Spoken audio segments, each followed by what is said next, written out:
We're bringing you breaking news this afternoon. Yeah, conservative political activist Charlie Kirk has been shot and killed at an event in Utah. Our reporter Torian Small is following the story from the White House, where the president got word of the violence. A witness tells CBS News Kirk was shot during a debate-style event titled "Prove Me Wrong." The witness also flagged there was no security screening at the event.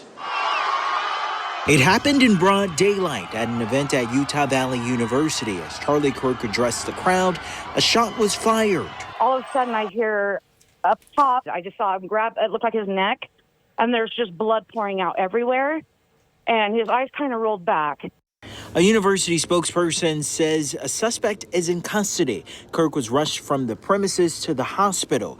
Kirk, a rising star in conservative politics and a fierce ally of President Trump. He is a co-founder of Turning Point USA, which advocates for conservative politics on university campuses. Well known to CBS News chief Washington analyst Bob Costa. I have covered Charlie Kirk for a long time, have spoken to him at so many political events over the years. This is someone who has galvanized conservatives across the country. He is seen as someone who was really able to gather the Trump movement, especially those under 30, and make them into a force. President Trump posted, "We must all pray for Charlie Kirk," calling him a great guy from top to bottom. Among the many reactions to the shooting, California Governor Gavin Newsom condemning political violence. The Democrat had Kirk on his podcast earlier this year. Torian Small, CBS News, the White House. And we now turn to political analyst Brandon Schultz to speak with us about political violence in this country. Once again, conservative activist Charlie Kirk has been shot and killed in Utah. Brandon, what do you make of this situation? You know, if you look back, and maybe a starting point is the assassination attempt on President Trump, the number of incidences that we have seen along the way that have either people have been shot, elected officials have been shot, attacked in their homes, whatever, it seems to have increased dramatically. It's not once in a while now. And so you take that on top of school shootings and all the different things going on. This is a turn in American politics that I don't think anybody saw coming. And it's scary because it goes to security, it goes to people's ability to speak, it goes to, do you have to look over your shoulder every single day? And that's the next question. What do you think the future is for rallies, for politics in general? I mean, attendees and the politicians. From the starting point, the first thing you can do is to deal with security. And how do you design these events to protect speakers, to maybe vet the crowd, find different ways to layer in more security rather than just, hey, everybody come on down, we've got a great speaker. That's probably out the door for quite a while. But then there's the other question of how do you forecast some of this stuff? For presidential events, Secret Service they monitor people that they know that have threatened and other things. But random acts of violence like this are so hard to deal with. So from the get-go, security, I think, ramps up on everything. Political violence on either side of the aisle, it's a tragedy, and what we're seeing is a tragedy as well. And I'm already seeing people on social media having discourse about this and a lot of wild things going on. Are we ever going to be able to get back to a political discourse that is civil? I think before you get to a civil discourse, you're going to have elected officials just trying to figure out what they're going to do. They're going to look over their shoulder. Are they worried about votes that they're going to cast? People who may want to run for public office, whether it's a town council or Congress, are going to have second thoughts about running and the safety of their family. Votes that they cast, positions that they take, and how can they defend, because there may not be civil discourse. There may not be a debate or somebody write a letter. This is going to take a while to settle down because we really don't know how impactful this, and Charlie Kirk's not even an elected official, he's an influence, he's a high-profile person. What does that do to the rest of high-profile people in politics, in the media, in academics? This is a scary thing today. This is beyond a political attack. Exactly, and it'll be so hard for the future of our youth to want to be involved if that means you're putting your life at risk. Absolutely. It's pretty scary. Yeah, and what do you think, I don't know, what do you think is going to happen within the coming days? Will this have any influence on our conversation about gun violence? It always will, but is that the debate we should have now? Or what's going to go on with people just going crazy and rampant and all sorts of stories? And somebody's going to have try and have a calming effect. It's very difficult when somebody dies after being shot. But somebody's going to have to try and calm it down a little bit. And so there's a time for leadership, those people in politics and elsewhere across the country to go, people, let's talk, let's calm this down. You can't escalate violence on a death. Exactly. Enough is enough. Yeah. All right. Yeah. Brandon, thank you for being on with us. Thank you so much for joining us. Support for Kirk and calls to end political violence have poured out from all across the nation. That's right. The college Republicans of UW-Madison released a statement which reads in part, his work has injected life into the conservative movement and made free thinkers on campus feel that they are not alone. The college Republicans at the University of Wisconsin-Madison ask our fellow students to please join us in praying for Charlie and his family. Political violence is never acceptable in any form. Wisconsin Congressman Derek Van Orden released this statement today. He says, I am praying fervently for Charlie Kirk. This was from earlier. And he says, and his family, this left-wing political violence, he says, must stop now. Well, whoever does not condemn this is part of the problem. The gloves are off. And also Representative Mark Pocan released this statement saying political violence is never acceptable. Gun violence is never acceptable. Never. We will continue to bring you the latest updates as we learn more about this developing story. You can download the Channel 3000 mobile news app. Just search Channel 3000 wherever you get your apps. And tomorrow marks 24 years since the September 11th attacks. Nearly 3,000 people died after hijacked planes crashed into the World Trade Center, the Pentagon, and a field in Pennsylvania. Tomorrow, Governor Tony Evers is ordering flags to be flown at half staff and is recognizing tomorrow as a day of service to honor those lost. The Goodman Community Center in Madison will be hosting its 14th annual Never Forget Blood Drive as well, starting at 8:30. The North Freedom Fire Department is also partnering with Impact Life to host a blood drive tomorrow from 3 to 6 at their station in North Freedom. The principal at La Follette High School says a student was arrested following a report that that student possibly had a weapon at school. Madison police say a gun was recovered off campus and a 17-year-old student has been taken into police custody. Principal Matthew Thompson says there were no other disruptions to schedules or daily routines at the school. He says it's important to lift the importance of if you see something, say something. Madison police are investigating. An incident in downtown Madison over the weekend is under review by the Madison Police Department. Early Sunday morning, officers responded to a series of fights outside of Roxy's Bar on West Gorham. Video of the arrest shows what looks to be a group of officers punching a suspect on the ground. Madison police say the department is reviewing the footage for potential use of force issues. Anytime that there's a complaint of excessive force, it is handled through our professional standards and internal affairs. Based on the number of officers that were involved, each of their individual actions, each of their individual uses of force, all will be looked at and determined appropriateness. Officials say there was, quote, a lot of resisting arrest from subjects involved. 4 arrests have been made, and both the parties involved in the original disturbance and the officers' actions remain under investigation. To this update now, we've collected more coats with 90 more donations since our last Coats for Kids report. So remember, winter accessories like hats, scarves, mittens, snow pants, and snowsuits are needed and much appreciated too. Just go to our website, channel3000.com/coatsforkids for all the Coats for Kids details, including additional donation options, plus volunteer opportunities to help our Boys and Girls Club partners get ready for the big coat distribution in October. Well, speaking of our weather, let's get a look at our first warn forecast. Jacob Montesano joins us from the patio. How's it looking, Jacob? Right now it is pretty good out here. We're seeing partly cloudy skies, but a lot of the area is seeing clear skies at the moment. We had those showers early, not seeing anything right now in southern Wisconsin, and we're not expected to see rainfall for the next couple of days. Looking at the forecast for the overnight hours, may not even see a cloud in the sky, but we are going to see some patchy fog once we get towards Thursday morning, and we also will see that for Friday morning. Now, I'll talk more about the fog later. Here's a look at the current temperatures, I should say. Lower 70s for much of the area. A few locations in the upper 60s, pretty similar to yesterday.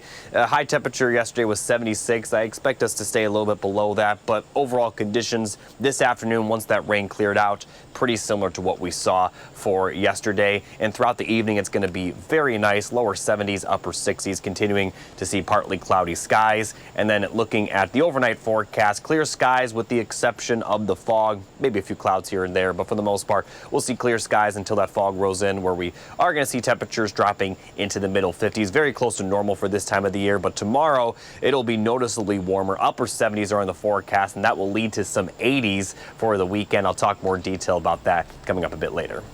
Thank you, Jacob. Next on Live at 4, Lisa Briggs with the Bruce Company joins us to answer your plant questions. You can still send them in to tips@channel3000.com. Plus, Josh is in the 608 with what's going on this weekend. And the sun is trying to break out of the clouds while temps keep hovering around those upper 70s and 80s through the week. We'll tell you how long the trend will last ahead in that first warning forecast. And we have an update on the kayaker who faked his death, fled the country, and then returned. His tie to Madison, and a look at why he did it.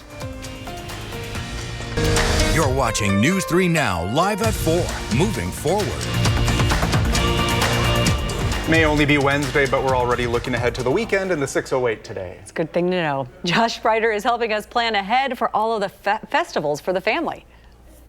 I'm off the rest of this week after today, but I couldn't leave without giving you your 3 things to do this weekend. So let's get right to it. The Wisconsin Dells is gearing up for the Wazawa Days this weekend. Wazawa means fun time in native Ho-Chunk. The Fall Festival is filled with free family activities, including an arts and crafts fair, antique flea market, Maxwell Street Days, live entertainment, and a 100-unit parade.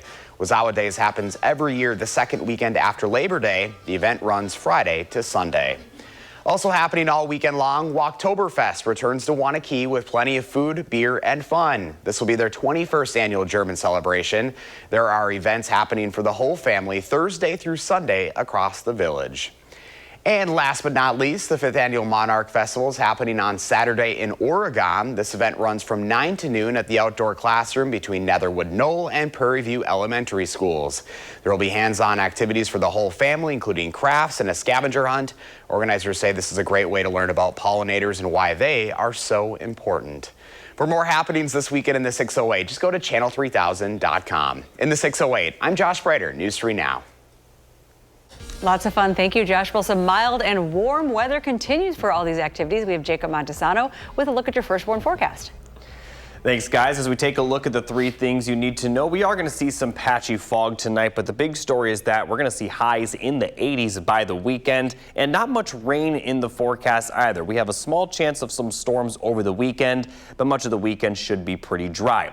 Now, taking a look at the visibility forecast, the fog not going to be too hazardous, but we will see some of that patchy fog roll in. Visibility could drop to less than a mile at times. So definitely, if you notice the fog, just take it a little bit easy on your way to your destination Thursday morning. And we're going to have a similar situation for Friday, although a little bit less for Friday. And then by the weekend, we're not going to be seeing that fog at all. Now, looking at the low temperatures tonight, middle 50s are expected. We'll see clear skies outside of the fog. So overall, a pretty normal night. And then the highs tomorrow are going to rise into the upper 70s under plenty of sunshine. Some areas may even flirt with the lower 80s. And if we don't see the 80s tomorrow, we're certainly going to see them at some point over the next couple of days.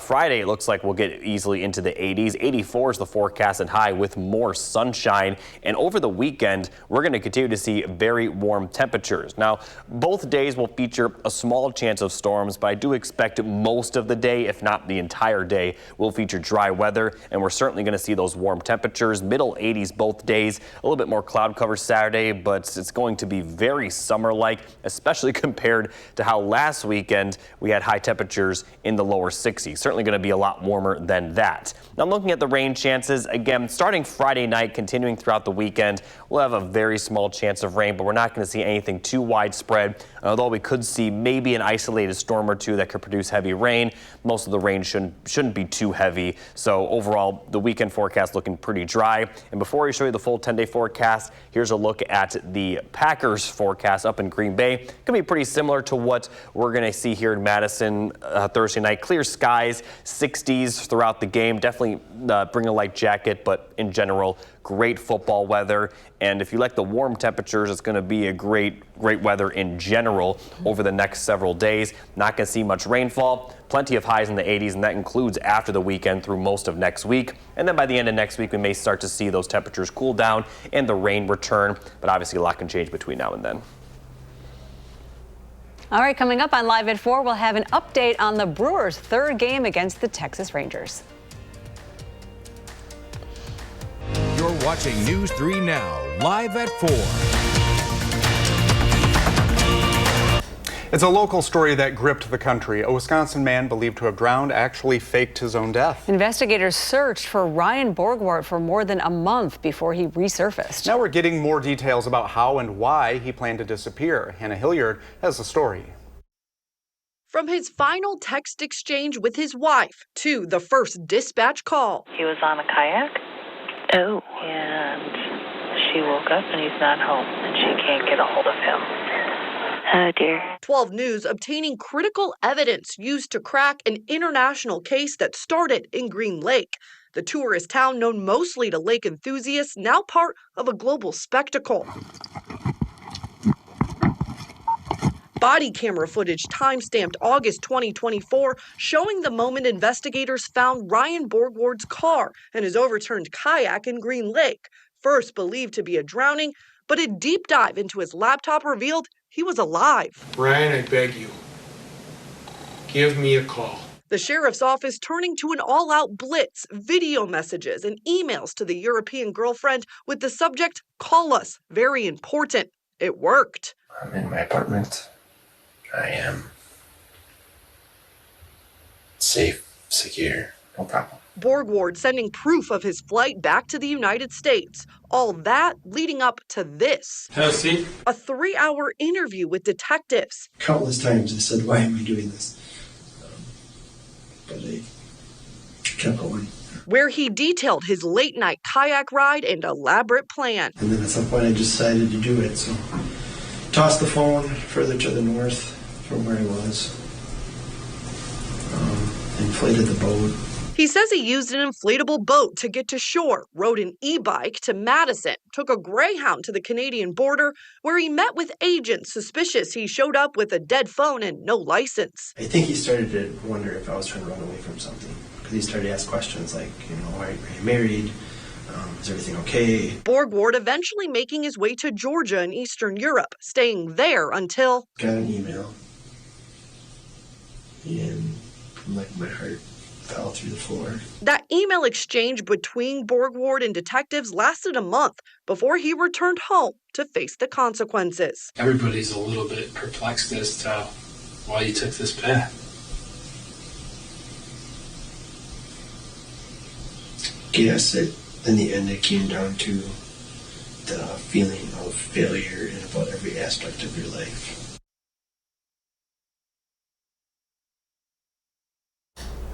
Well, Borgward pleaded no contest to a misdemeanor obstruction charge. And last month, a judge sentenced him to 3 months in custody. He also paid $30,000 to Green Lake County. Well, in other news, in sports, the Brewers fell 5-4 to the Rangers last night, their second loss in the series. Christian Yelich and William Contreras gave Milwaukee a mid-game lead, but Texas answered with a Michael Hellman homer and RBI doubles. Jake Bauers homered in the 9th, but the rally came up short, and the final game of that series is going on right now. It's at the top of the 9th. Last I checked, the Rangers are leading the Brewers 6-3. And to watch the Packers game tomorrow, you need to have an Amazon Prime subscription. Kickoff is at 7:15 tomorrow night. An Amazon Prime membership is $14.99 per month. However, new subscribers can sign up for a free 30-day trial. All right, coming up on Live at 4, the National Guard has reached its 30-day deadline in Washington, D.C. We'll tell you about future plans. And we continue to follow the breaking news. Charlie Kirk, a right-wing political activist, has been shot and killed in Utah. That this election is a decision. From News 3 Now, this is breaking news. We're following developing news this afternoon. Charlie Kirk, a conservative political activist, was shot and killed today during a debate-style event at Utah Valley University. That event, called Prove Me Wrong, had no security screening, according to witnesses. One suspect was arrested but has since been released. All of a sudden, I hear up top, I just saw him grab, it looked like his neck, and there's just blood pouring out everywhere, and his eyes kind of rolled back. Kirk, co-founder of Turning Point USA, is known for energizing young conservatives nationwide. President Trump called for prayers for Kirk, calling him a great guy from top to bottom. Police are still searching for the shooter. With yet another politically motivated violent attack, many are left thinking, what's next? News 3 Now's Jalen Banks spoke with a political strategist on the potential ramifications of this attack. Jalen. Brady and Sarah, the death of Charlie Kirk highlights a recent string of politically related violence. Last summer, we saw the attempts on, at the time, former President Trump's life at a rally in Butler, Pennsylvania, and another time in Florida. Then this year, the assassination of a Minnesota lawmaker. And in our state, threats were made against Congressman Derek Van Orden, and the office of Congressman Glenn Grothman was set on fire. Earlier, I had the chance to speak with political strategist Brendan Scholes, who tells me he's never seen incidents like these so frequent in his career. You're creating a situation where those people who are in public office, and it could be from the town council to the city to the state to national office, are they going to spend every minute of the day looking over their shoulder, wondering if somebody is honked off at them for something that they did, voted for, or said? Now tonight at 5, we'll hear more from Brendan Scholes on what this incident could mean for our state. All right, thank you so much, Jalen. And we'll bring you the very latest updates as we learn more about this developing story. You can download the Channel 3000 News app. Just search Channel 3000 wherever you get your apps. Let's get a look at our first warn forecast. Meteorologist Jacob Montesano is out on the patio. How's it looking out there, Jacob? Well, weather right now, very nice. We're seeing partly cloudy skies and temperatures very comfortable, pretty similar to the conditions we saw yesterday. Once that rain cleared out this morning, we saw partly to mostly cloudy skies and very similar temperatures. Looking at the current temperatures right now, lower 70s, a few upper 60s out there, but for the most part, we are in the 70s with very dry conditions at this time. That rain kind of cleared out around the noon to 1 p.m. hour, but not seeing anything right now. We're not expecting to see anything for the next couple of days. Also seeing very calm winds. And as we take a look at the evening forecast, it's going to remain very comfortable. 70s to upper 60s, partly cloudy skies. Overall, definitely enjoy the evening. It's going to be a very nice one. Overnight lows will be very close to normal, middle 50s, a few lower 50s for areas off to the north. We will see some patchy fog, and taking a look at the visibility forecast, not going to be too hazardous, but certainly some areas you'll notice that fog, especially for places to the north and also to the east of Madison. But this is going to clear up once we get to the afternoon. Now, speaking of the afternoon tomorrow, it's looking even warmer than today, and it's going to be noticeably warmer tomorrow, and that trend is going to continue through the weekend with plenty of sunshine and highs in the upper 70s. That's going to turn into 80s for Friday and the weekend. I'll talk more in detail about that and show you the small chance of rain we'll have over the weekend, all coming up a bit later. Thank you, Jacob. Well, tomorrow marks 24 years since the September 11th attacks. Nearly 3,000 people died after hijacked planes crashed into the World Trade Center, the Pentagon, and a field in Pennsylvania. Tomorrow, Governor Tony Evers is ordering flags to be flown at half-staff and is recognizing tomorrow as a day of service to honor those who died.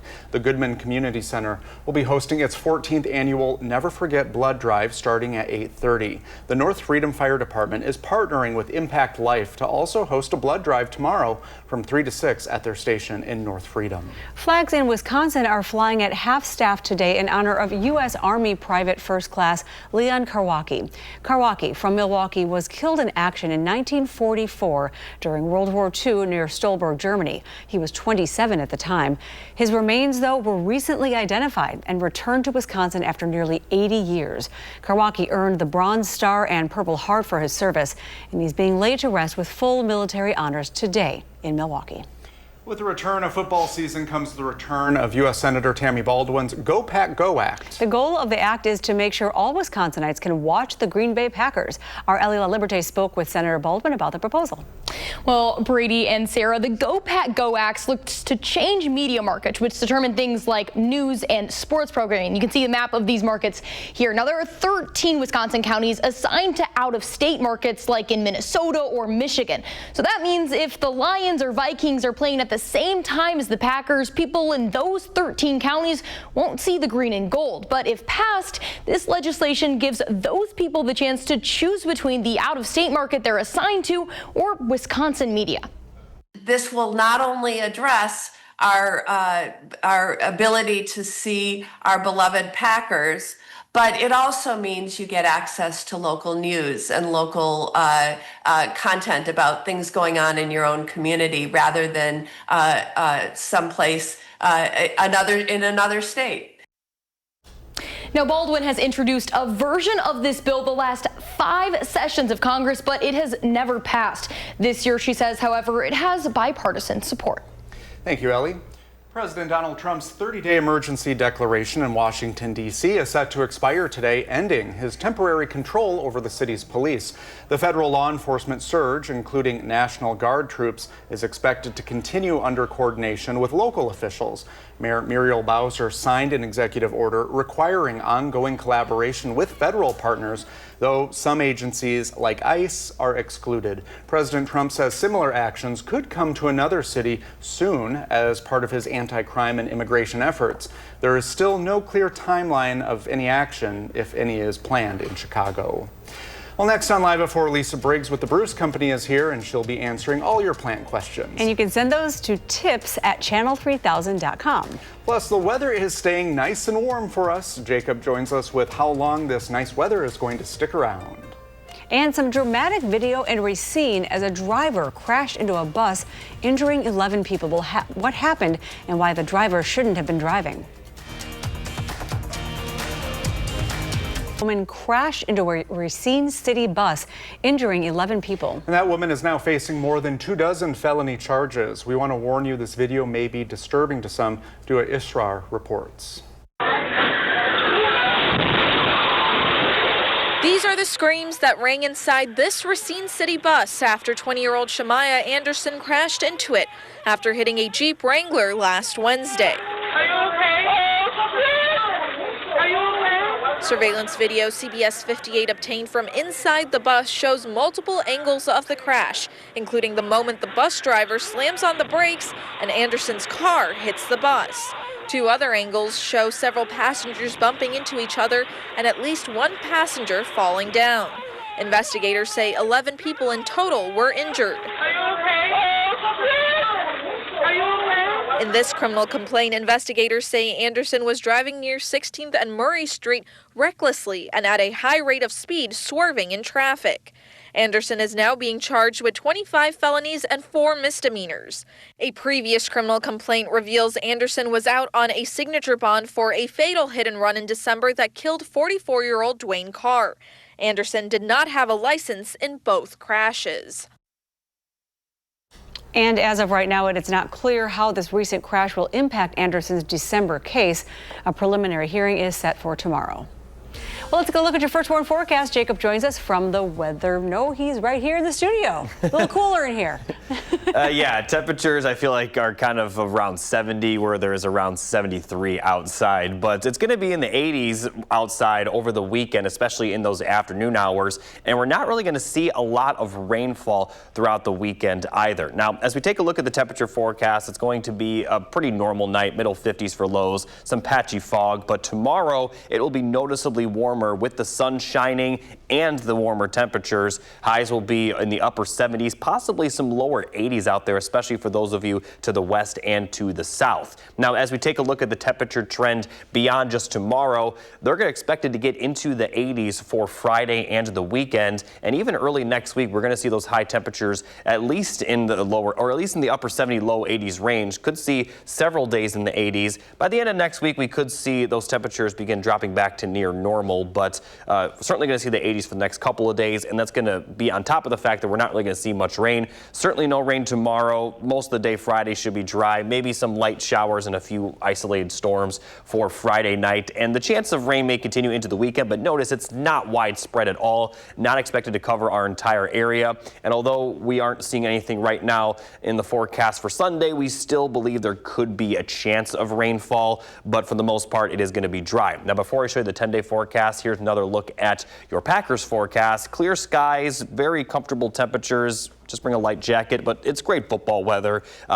This past Packers game had great football weather. It's going to be another one for tomorrow. 7:15 p.m. versus the Commanders. And here in southern Wisconsin, it's going to be pretty similar at that time frame for Thursday night. A lot of clear skies tomorrow, warm in the afternoon, and these overnight lows are going to be very comfortable. Now, for reference, this past weekend and Monday morning, low temperatures dropped into the lower 40s, upper 30s.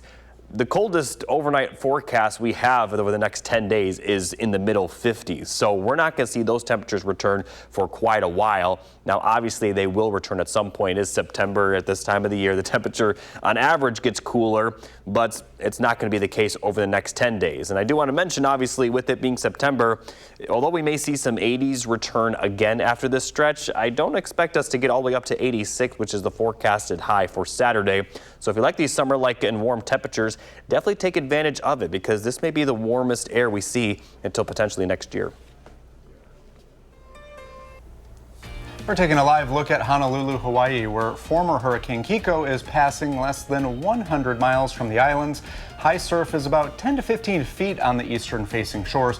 Now, thankfully, no injuries have been reported. And it looks beautiful. Speaking of, we are in for a beautiful stretch of weather, very warm, perfect for some of your end-of-the-season gardening. Yeah, and if you have questions, Lisa Briggs is here with the Bruce Company to answer those plant questions. Hello. How are you? It is a perfect time to plant. It is. So I will say, if you're planting this time of year, just make sure that you water if it gets dry, and that you mulch is always a good idea, but more important in the fall, and use a starter fertilizer. So something where the middle number is high and the other numbers are low. Okay, those are some good tips as we ease on into the fall season. Yes, absolutely. All right, we do have some questions. So Kathy wants to know why her perennial hibiscus did not come up this year. Okay, so I don't know how long Kathy's hibiscus has been in, and if it's started at all, if it's established. Generally, the thing that's going to take out a hardy hibiscus is like a damp, damp. Yeah. And so we did have a lot of rain, not in the early spring, but certainly not in the winter. But we did have a lot of rain later in the summer, so maybe it just, the roots rotted. Right. Yeah. You should start to see your hibiscus come up like by Father's Day. If you don't see it by then, it's probably not going to, it hasn't made it. Well, Anne, another question now. Anne from Southwest Wisconsin asks, when should I dig up my calla lilies and begonias for overwintering the bulbs? So all of those summer blooming bulbs, dahlias too, gladiolas, all of those should come up after we get a frost. You might as well enjoy the flowers. A lot of those are freely flowering through the growing season. And until we get a frost, they will keep on flowering. Once we've had a frost and they start to wilt back, you can go ahead and carefully dig them out, cut back any of the green, let the soil on the roots dry a little bit on the bulbs, and then store them in a cool, dark, dry area for the winter. You should probably check them every couple weeks or once a month to make sure they're not rotting or drying out. Which reminds me, I'm not ready for winter yet. I know it's coming. Totally ready for fall. Oh yeah, you are also at the Bruce Company getting ready for Christmas, is We that have right? started to do some Christmas setup, yes. Oh, okay. Wow. It takes about 10 weeks for us to set up, and you got to start. Yeah, you have to be ready. Can't All stop right. it. Back to our questions. Sue says in the past years that she's had new top growth trimmed back on her yews in August. So is it too late, or should she wait until spring? It's really the best to do it in early to mid-July. Yews, as a lot of evergreens do, set new growth on their outside.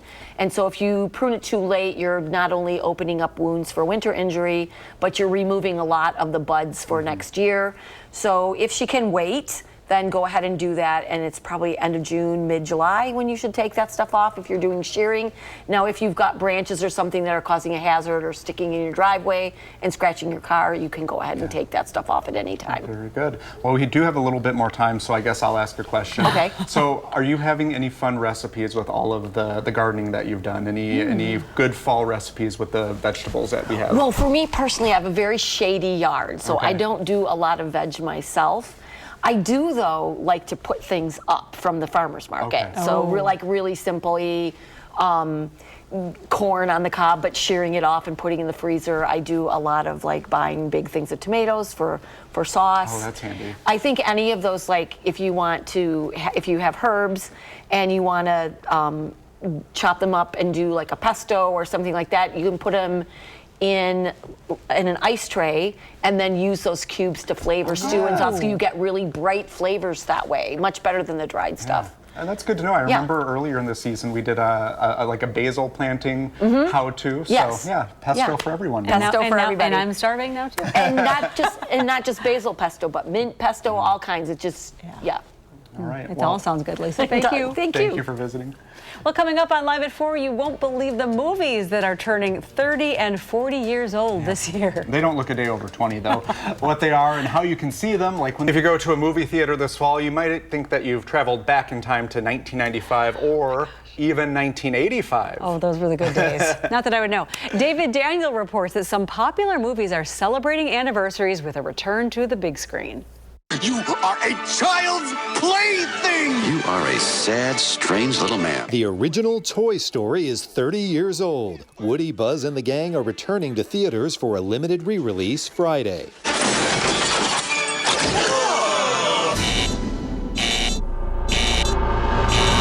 Houston, we have a problem. Apollo 13 is also 30 years old. You can see the Oscar-winning film in IMAX for 1 week beginning September 19th. I believe this is going to be our finest hour. I saw a ghost. Pleasure to meet you, sir.